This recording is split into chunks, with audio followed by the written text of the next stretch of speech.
Welcome to another edition of This Week in South Baltimore, brought to you by SouthBmore.com. So about 2 weeks ago, we launched our first episode. A lot of people were listening, and we really appreciate that. We are now available on iTunes, Spotify, and Google, so please go subscribe to This Week in South Baltimore on those channels, and that way everybody can listen wherever you are, no matter when, no matter where. We're here for you. So let's get started with This Week in South Baltimore. He gets the scoop so you can sit on your stoop. Founder of SouthBmore.com, Kevin Lynch. Hey Nate, what's going on? Not much, Kev. Just looking forward to another episode of This Week in South Baltimore. Awesome. Well, I'm so excited to have this new podcast, and Nate came to me and wanted to team up on this, so I'm very excited about that. So Nate, why don't you tell our audience a little bit about yourself?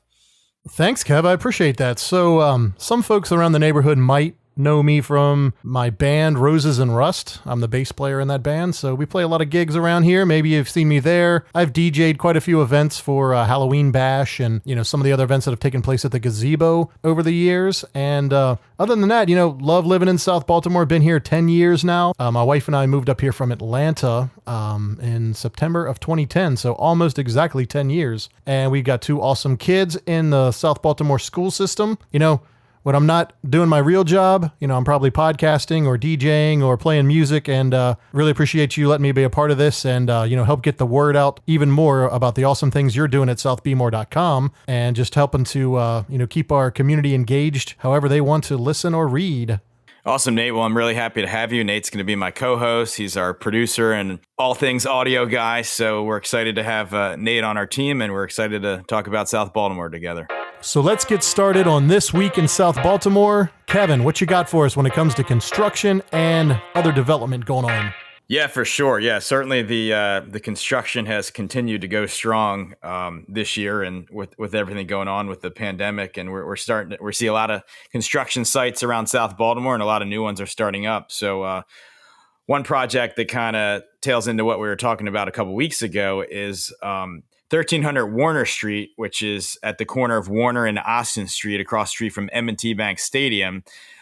Demolition has become there to take down an existing building. It's part brick building, part warehouse. That'll be the future home of the Paramount Baltimore. That's going to be a 4,000 person, $50 million music venue. So the team there, which is CBAC, that's the owners of Horseshoe Casino Baltimore, they've gotten started there with demolition of this building. That's a building that's been vacant for all 22 years that M&T Bank Stadium has been there, right across the street. So it's exciting to see that building come down, and that'll be a very vibrant use for that lot once the Paramount Baltimore does start construction. They don't have an exact timeline for when the building will start construction, but they're clearly wasting no time getting that site cleared and ready to go. So that'll be part of that Warner Street district, which will have all kinds of entertainment uses there, which will include Top Golf, a hotel, additional retail, Horseshoe Casino Baltimore, which is already there, M&T Bank Stadium, home of the Ravens, and some other events. So certainly,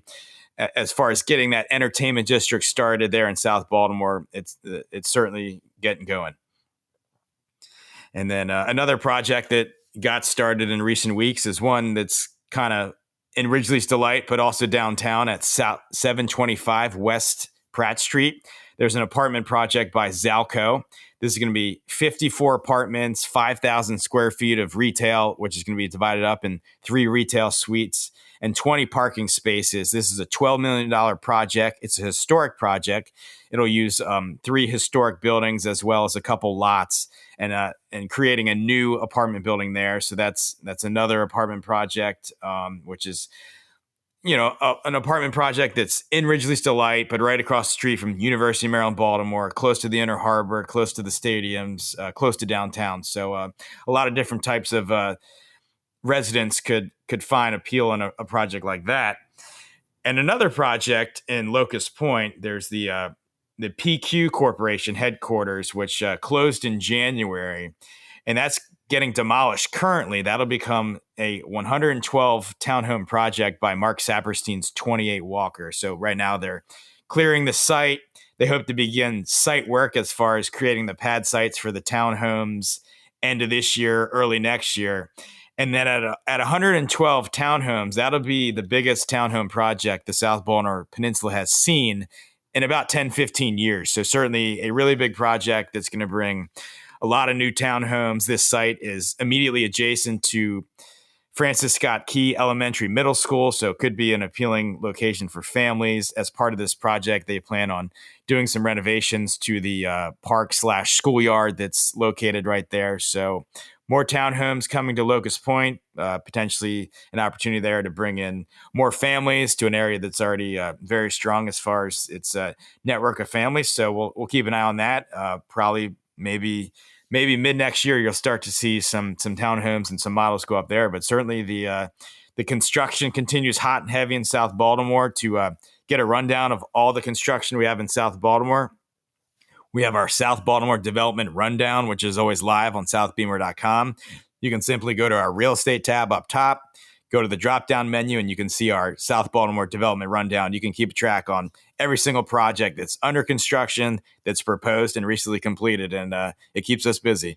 No shortage of development for sure. What about parks? What are we hearing about parks and recreation areas opening up right now? Yeah, for sure. So Baltimore Recreation and Parks announced a reopening plan for a lot of their assets within the parks. Obviously you've still been able to take a stroll around Federal Hill Park or Riverside Park, but now some of the amenities within those parks are reopening. What's already open is tennis courts and skate parks. Those opened last week. And then starting next Monday the 13th, pools will reopen, playgrounds will reopen, exercise equipment will reopen, and basketball courts will reopen. So pretty exciting. Obviously, pools are a big part of the summer. The pool will certainly open with some different restrictions in place. It won't be the same as before. You're going to have to make a reservation to go swimming, which caps you at 90 minutes in the pool. But, if you went last year, there was times where there was a line to get in, or sometimes you couldn't even get into the pool. So at least you can know ahead of time when you're going to go swimming. Pool attendance will be free this year, so that's a benefit. It'll be a short swimming season, but you'll certainly be able to get it in. And certainly me and you both have kids, so it'll be exciting to get the playgrounds back. I know it's been tough for kids everywhere to kind of adjust what they do for fun. So playgrounds are obviously a big amenity for kids, and especially when you got some kids like mine that don't exactly love boundaries. The playground, Riverside Park and Federal Hill Park, are fenced in, so your kids can only go so far. So very exciting there, and obviously the exercise equipment pods they have, those have gotten really popular. So some of those amenities to city living are coming back, so that's a good thing. Oh, it's an absolutely great thing. I mean, especially with small kids, anything we can do this summer to keep them occupied, I'm all for, and get them out of the house, So what about some businesses that are opening and closing? Yeah, for sure. So the Sweet Shop, which has been at Cross Street Market for several decades, they announced they would be closing. The owner, Pete Pillis, has decided to retire. He's been doing it a long time, and luckily they found a replacement with Taharka Brothers Ice Cream. Taharka Brothers was already sold in the Sweet Shop, so the Taharka Brothers business, which has two other brick and mortars in our house and Broadway Market in Fells Point. So they're going to make it number 3 at Cross Street Market, selling their flavors of ice cream, which are produced right in Baltimore. So you're probably already familiar with their brand, if not from one of their brick and mortars, but through maybe seeing them at their food truck or in grocery stores or at the Sweet Shop. So they're going to come in, and Federal Hill, people were asking for more ice cream in Federal Hill, and now we have two of the biggest names in ice cream kind of right next to each other with the Charmery and Taharka Brothers. So certainly those with a hankering for ice cream will have another good option. It's probably looking like Taharka Brothers might get open in there around August. So still got a little bit of time. You can go ahead and enjoy some other ice cream options before then. But the Sweet Shop was the second restaurant we've heard about closing during this COVID-19 pandemic. The other one being Riley's, and both immediately having a replacement. So really, Riley's has a liquor license transfer posted on the front of the business. So I don't have a lot of additional information I can share about that yet. But what we do know is South Baltimore has lost 2 restaurants during the pandemic, and both are being immediately replaced. So kind of a succession plan was in place. So good to see as far as the health of our restaurant community, at least concerning staying in business, where at this point, South Baltimore net hasn't lost any restaurants. Another business that's we announced is opening is a bartending academy called Gorgy Tenders. They're going to a space on Charles Street, and that's going to be a place where you can get your a certificate for safe bartending. And it'll also be a place where you can learn to have flair, like Tom Cruise in the movie Cocktail, which might be an asset that could grow in Baltimore as far as some bartenders doing some tricks behind the bar. So obviously, Federal Hill in South Baltimore has a lot of bars. So here's a place where you can hone your skills before you get a job. And one business that announced its closing is Yoga Works, which is a yoga studio on a second floor space on Light Street. So they are closing. Federal Hill still has a couple other, or Federal Hill / South Baltimore still has a couple other yoga studios. So a shame to lose Yoga Works. That's a space that's been a fitness studio for many years. So we'll see what replaces that. Obviously, it's been a tough time for the fitness and gym community, as they've been restricted as much as almost any business out there. We've seen a lot of places like Reflex Fitness and Knockout Fitness offering outdoor classes, and now they are able to have classes inside. So, as we've complimented our retail and our restaurant owners with the hard work they've done during this pandemic, certainly we've seen gyms which have done a lot to engage with their communities as far as classes on classes on Zoom, classes on Instagram, getting out to parks and hosting classes. So certainly so many in our fitness community have done a good job holding on, and hopefully as things get back to normal, so are the reality. And then the Orioles, they're going to have a 60-game season this year, much shorter than your typical 162-game season. They're going to crank out 60 games in a very short time span, and initially, at least, you will not be able to watch these games in person. You'll certainly be able to watch them on MASN, but we will see if that changes as the season goes on. But if you're looking for something different, something new, everyone's craving American sports. I know some people have been watching Korean baseball just to get the fills. So the Orioles will be starting up in a couple weeks. So that's very exciting. Hey, we got to do what we got to do to get our sports fix on. So if that's watching Premier League or... obviously, you have some skills as an audio engineer. I've been pretty impressed watching those English Premier League games. They clearly have somebody very talented on the audio button, putting in cheers, putting in the groans, putting in kind of the boos a little bit. So clearly they have very talented audio engineers in there, making it seem like there's crowd noise going on. So I don't know if you got to see that, if that's kind of an opportunity that maybe could have resulted in a goal, did not. And the audio guy immediately had I thought that was impressive. It's more than just some track they kind of... Yeah, those guys are good. They're really good. Those folks are really good at what they do, and acting as if they are the crowd with each button push. Pretty cool from a production standpoint to see the talent of those guys and gals. Kevin, I understand you have some updates for us regarding the city council and a recent development with the mounted police. Sure. One other story we're tracking is the Baltimore City Council was making some cuts in the funding to the Baltimore Police Department. And one of those cuts was to take away the funding for the department's mounted unit, which is their unit of police officers on horses. And why this is interesting to Southwest Baltimore is on the B&O Railroad property. They built a new $3.5 million facility called First Mile Stable, which was designed to be not only the home of the BPD mounted unit, but also a community center where they would bring in kids from neighboring Mount Clair and Carrollton Ridge and Pigtown and Hollins Market and Union Square and teach them about horses. There's kind of community space in there. So it's really going to double as a community center and a home for the mounted unit. So the city council which was backed by Council President Scott and Mayor Young, voted to take away the funding for this unit. But there's a lot of opposition in the community. B&O Railroad is against this. The leader of the Mount Clair neighborhood has come out strongly against this. Councilman Bullock, who represents that area, is against this move. And then a big letter against this move came from the University of Maryland, Baltimore, obviously a huge anchor institution of South Baltimore and West Baltimore. And they're a big part of the Southwest Partnership, which kind of keeps a lot of those neighborhoods kind of aligned. So they worded a strongly written letter kind of against this decision. So we'll continue to track that. There's now a brand new $3.5 million facility for equestrian and the mounted unit in Southwest Baltimore. And as of right now, we don't know what the future of that building is going to be. So we'll continue tracking that story to see where that goes. But certainly there's a lot in the community that hopes this decision is reversed, and we'll see where that goes.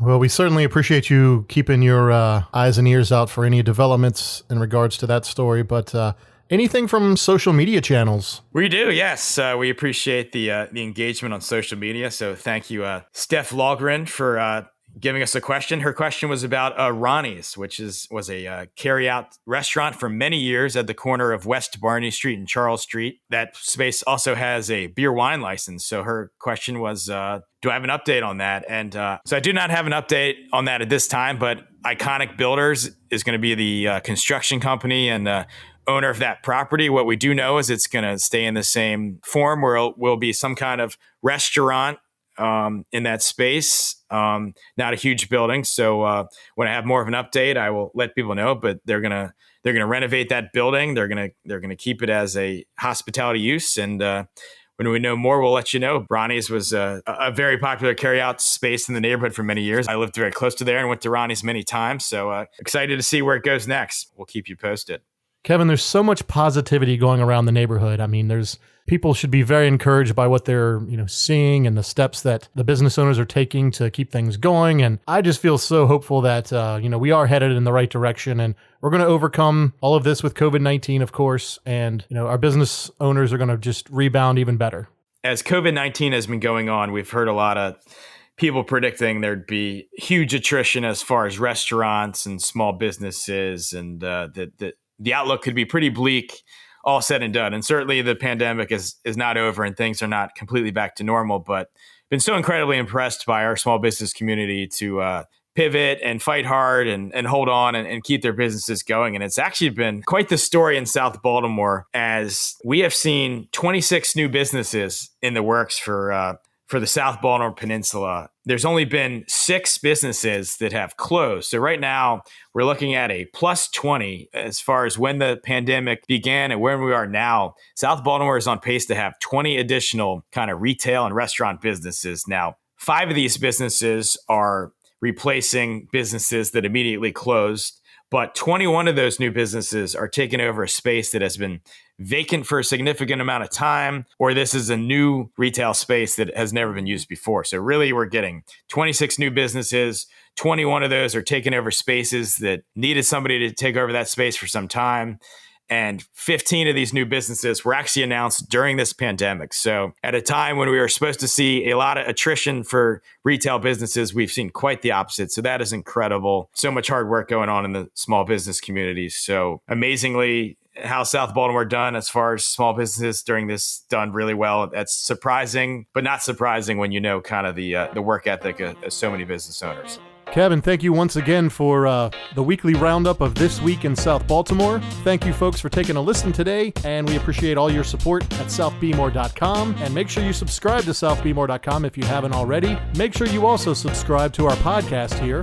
You can find us anywhere podcasts are available, iTunes, Spotify, or Google. We'll put all those links into the southbmore.com website as well. So thank you all for tuning in, and stay tuned to next week. Thank you for listening to This Week in South Baltimore by southbmore.com.